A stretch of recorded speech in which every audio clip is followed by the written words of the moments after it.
দেখা কত বড় কটকটে মাছ।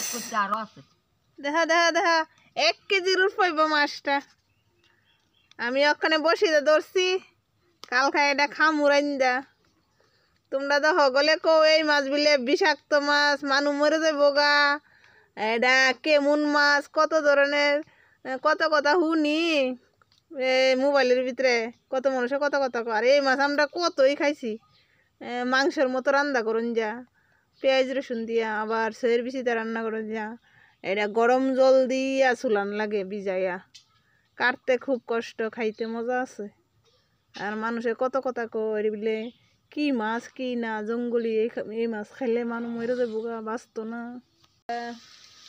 তো কালকে একটা কটকটা মাছ ধরছিলাম বসিয়ে দিয়ে।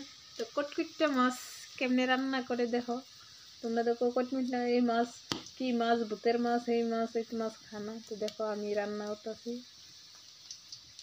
এই দেখো কটকটা মাছটা, এই মাছটারে গরম জল দিয়া ভিজাইয়া এবারে চুলাইয়া একদম বাইম মাছের মতো চুলাইয়া এবারে মাছটা কাটতে লইছি। আর এখানে সয়ের বিচি সিদ্ধ করে লইছি। সয়ের বিচি দিয়া আলু দিয়া কটকটা মাছ রান্না হইব মশলা টশলা দিয়া। মশলা টশলা দিয়া কটকটা মাছ রান্না হইব। ওটা দেখতে থাকো। কড়াইতে কটকটা মাছ দিয়ে দিলাম। মাছ ভাজা হয়ে যেতেছে, মানে দেখতে একদম মাংসের টুকরোর মতো। দেখো কটকটা মাছটি খুব সুন্দর করে ভাজা হয়েছে, দেখতে একদম মাংসের মতো। আর এইদিকে মশলা টশলা জিরা দিন লয়ে নিলাম।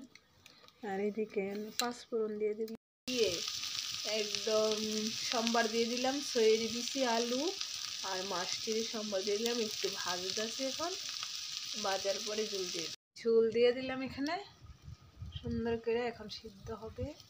পাঁচফোড়ন দিয়ে সম্বার দিয়েছি, আবার পেঁয়াজ রসুন দিয়ে একদম মাংসের মতো রান্না করা যায়। তো আমি পেঁয়াজ ছাড়াই রান্না করছি। কটকটা মাছ রান্না কমপ্লিট। কটকটা মাছের ঝোল, তো এটা মাংসের মতো রান্না করা যায় পেঁয়াজ রসুন দিয়ে। তো আমি এমনিতেই রান্না করলাম সয়ের বিচি আলু দিয়ে।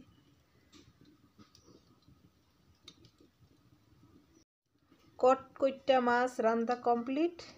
কটকটা মাছের ঝোল, তো এটা মাংসের মতো রান্না করা যায় পেঁয়াজ রসুন দিয়ে। তো আমি এমনিতেই রান্না করলাম সয়ের বিচি আলু দিয়ে।